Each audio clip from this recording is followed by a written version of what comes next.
শ্বহীদৰ ত্যাগৰ স্থলী, গুণী জ্ঞানী ব্যক্তিৰ পৰিশ্ৰমৰ ফচল ২৯টা বসন্ত গৰকা জিলাখনৰ শিক্ষাৰ প্ৰাণকেন্দ্ৰস্বৰূপ মৰিগাঁও মহাবিদ্যালয়।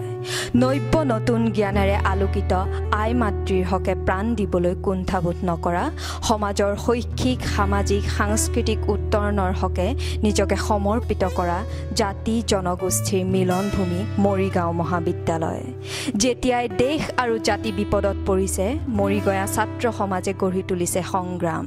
শিক্ষা, ক্ৰীড়া, সাংস্কৃতিক ক্ষেত্ৰখনত মৰিগাঁও মহাবিদ্যালয়ৰ অৱদান কৃতিত্বৰ।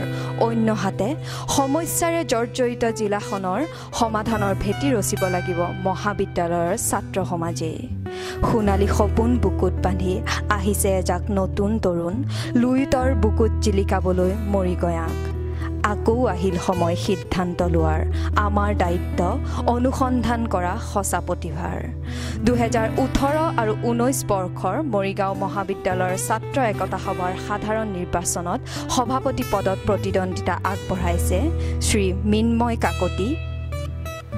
উপসভাপতি পদত প্ৰতিদ্বন্দ্বিতা আগবঢ়াইছে শ্ৰী আকাশদ্বীপ ডেকা। সাধাৰণ সম্পাদক পদত প্ৰতিদ্বন্দ্বিতা আগবঢ়াইছে শ্ৰী দীপাংকৰ হাজৰিকা। সম্পাদক সাংস্কৃতিক বিভাগ পদত প্ৰতিদ্বন্দ্বিতা আগবঢ়াইছে সৈয়দ আনোৱাৰ। সম্পাদক ক্ৰীড়া বিভাগ লঘু পদত প্ৰতিদ্বন্দ্বিতা আগবঢ়াইছে বিন্দুমণি নাথ। সম্পাদিকা তৰ্ক আৰু সাহিত্য বিভাগত প্ৰতিদ্বন্দ্বিতা আগবঢ়াইছে শ্ৰী কংকনা মেধি। সম্পাদিকা ছাত্ৰী জিৰণি কোঠা পদত প্ৰতিদ্বন্দ্বিতা আগবঢ়াইছে নাচিফা নাজমিন। সম্পাদক ছাত্ৰ জিৰণি কোঠাত পদত প্ৰতিদ্বন্দ্বিতা আগবঢ়াইছে শ্ৰী মুনমুন হাজৰিকা। সম্পাদিকা সমাজসেৱা বিভাগত প্ৰতিদ্বন্দ্বিতা আগবঢ়াইছে শ্ৰী পিংকি মেধি। সম্পাদিকা সংগীত বিভাগত প্ৰতিদ্বন্দ্বিতা আগবঢ়াইছে শ্ৰী অনন্যা আমফি।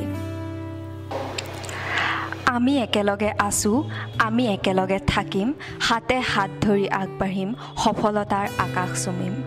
অনুৰোধ আমাৰ, সিদ্ধান্ত আপোনাৰ। জয়তো মৰিগাঁও মহাবিদ্যালয়, জয় আই অসম।